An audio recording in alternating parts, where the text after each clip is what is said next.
What's up mga idol? Williams nasa Pilipinas na, maglalaro daw sa finals. Pero bago mo sana ipagpatuloy ang panonood mo, ay huwag mong kalimutan na mag-subscribe bilang suporta sa aking YouTube channel. Maraming salamat idol.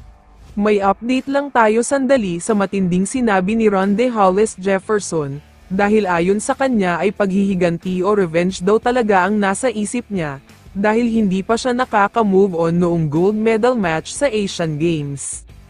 Hindi daw kasi madaling makalimot itong si RHJ, naaalala pa rin niya lahat ng mga detalye ng pagkatalo nila, kaya naman bilang part ng competitive self niya, gusto daw talaga niyang makabawi kontra kay Justin Brownlee.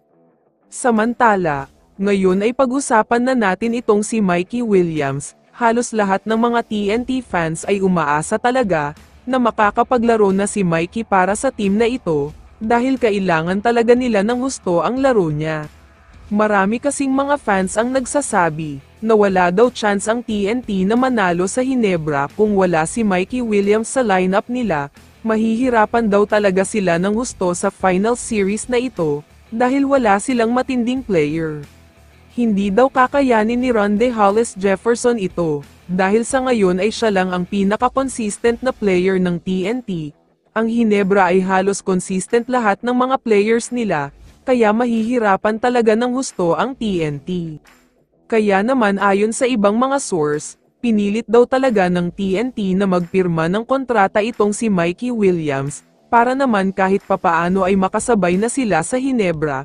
May balita pa nga na nasa Pilipinas na daw siya.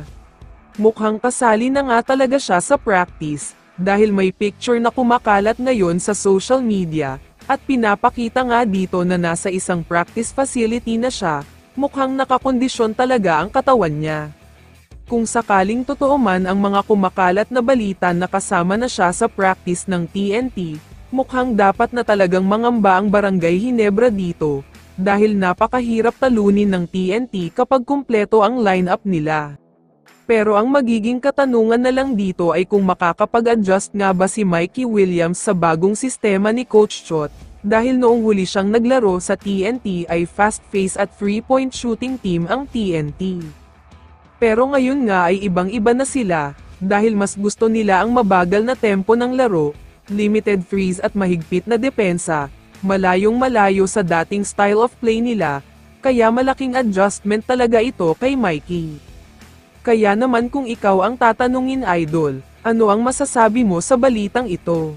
I-comment mo naman ang sagot mo sa tanong na ito. So dito na nagtatapos ang video na ito. Maraming salamat sa pagsuporta at panonood mga idol. Ingat at bye-bye.